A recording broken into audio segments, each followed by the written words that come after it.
আজান দিলে কুকুর কাঁদে কেন, এই বিষয়টি একটিবার লক্ষ্য করুন। আউযু বিল্লাহি মিনাশ শাইতানির রাজিম। বিসমিল্লাহির রহমানির রহিম।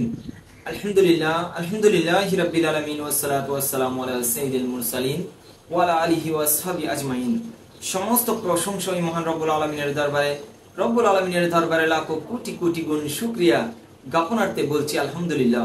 এবং মানবতার মুক্তির দূত কায়েমুল তাজদার মদিনা নবী রাসূল করিম সাল্লাল্লাহু আলাইহি ওয়াসাল্লামের উপর লাখো কোটি কোটি গুণ দরুদ ও সালাম পেশ করে শুরু করছি আমাদের আজকের আলোচনার শুরুতেই সকলকে আমরা সালাম জানাচ্ছি, আসসালামু আলাইকুম ওয়া রাহমাতুল্লাহি ওয়া বারাকাতুহু। সম্মানিত দর্শক মণ্ডলী, আজকে আপনাদের জন্য যে বিষয়টি নিয়ে এসেছি সেটি হচ্ছে, আমরা অনেক সময় দেখি, আমরা রাতের বেলায় হোক দিনের বেলায় হোক, বেশিরভাগ সময় রাতের বেলায় অনেক সময় আমরা দেখি যখন মসজিদে ইমাম মুয়াজ্জিন আজান দেয় তখন কুকুর গেউ গেউ করে ডাকতে থাকে, কিংবা কুকুর শব্দ করে আকাশের দিকে তাকিয়ে কুকুর কাঁদতে থাকে। এটি কেন হয়? এটি যদি আমরা ব্যাখ্যা বিশ্লেষণ যদি করতে চাই, এই কুকুর আল্লাহর সৃষ্টি একটি জীব, খুবই নিম্নমানের একটি জীব।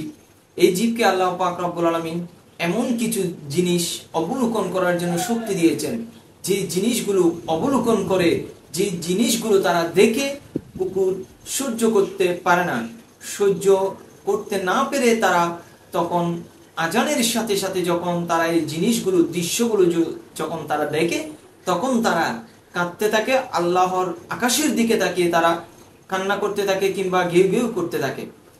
আবু দাউদ শরীফের 1246 নম্বর হাদিসে আল্লাহ রাসূল করিম সাল্লাল্লাহু আলাইহি ওয়াসাল্লাম বলেছেন, হযরত জাবির ইবনে আব্দুল্লাহ রাদিয়াল্লাহু তাআলা হতে বর্ণিত, তিনি বলেন, রাসূল করিম সাল্লাল্লাহু আলাইহি ওয়াসাল্লাম ইরশাদ করেন, যখন রাত্রিবেলা কুকুর কাঁদতে থাকবে বা ঘেউ ঘেউ করবে কিংবা গাদা শব্দ করবে, তখন তোমরা আল্লাহর কাছে আশ্রয় প্রার্থনা করো, কেননা তারা এমন কিছু দেখে যা তোমরা দেখতে পাও না।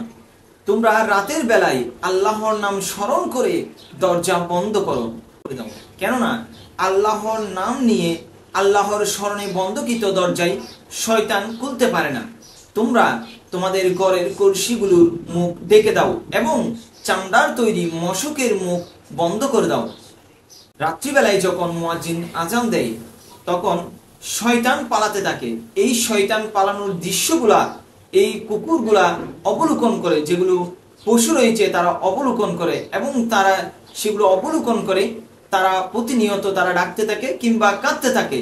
তাই শয়তান যখন পালায় তখন শয়তানের পালানোর দৃশ্যগুলো কুকুর দেখে তখন কাঁদতে থাকে। তাই আল্লাহ পাক রব্বুল আলামিন এই সকল জীবকে, এই সকল জন্তুগুলোকে আল্লাহ পাক অবলোকন করার জন্য যে ক্ষমতা দিয়েছে, তাদের চোখ থেকে আল্লাহ পাক রব্বুল আলামিন যে পর্দা দিয়েছে, আমাদের চোখে যে পর্দা রয়েছে তাদের চোখে সেই পর্দা সরিয়ে দেওয়া হয়েছে। অনেক সময় তারা কুকুর বিশেষ করে অনেক সময় কবরের আযাব হওয়া দৃশ্যগুলো তারা দেখতে পায় পৃথিবীর উপর থেকে। যখন তারা এই দৃশ্যগুলো অবলোকন করে তখন তারা আল্লাহ পাকের দিকে তাকিয়ে, অর্থাৎ আকাশের দিকে তাকিয়ে তখন তারা কাঁদতে থাকে। তাই যখন আল্লাহ এই সকল বিষয়গুলো আমরা অবলোকন করব, তখন আমরা রাত্রিবেলায় ঘরের দরজা আল্লাহর নাম নিয়ে ঘরের দরজা বন্ধ করব, এবং আমাদের ঘরের যে কলস রয়েছে কলসগুলোর মুখ আমরা ঢেকে দেব। যদি মশকের তৈরি কিংবা চামড়ার তৈরি কোনো মশক থাকে সেগুলো আমরা বন্ধ করে রাখব। এই বিষয়গুলো আমরা অবশ্যই খেয়াল রেখে আমাদের জীবন পরিচালনা করব ইনশাআল্লাহ। তাই আল্লাহ পাক রব্বুল আলামিন আমাদেরকে এই বিষয়গুলো জানার এবং এই বিষয়গুলো থেকে শিক্ষা নেওয়ার জন্য আল্লাহ পাক রব্বুল আলামিন তৌফিক দান করুন। ওয়া মা তৌফিকি ইল্লা বিল্লাহ। আসসালামু আলাইকুম ওয়া রাহমাতুল্লাহি ওয়া বারাকাতুহু।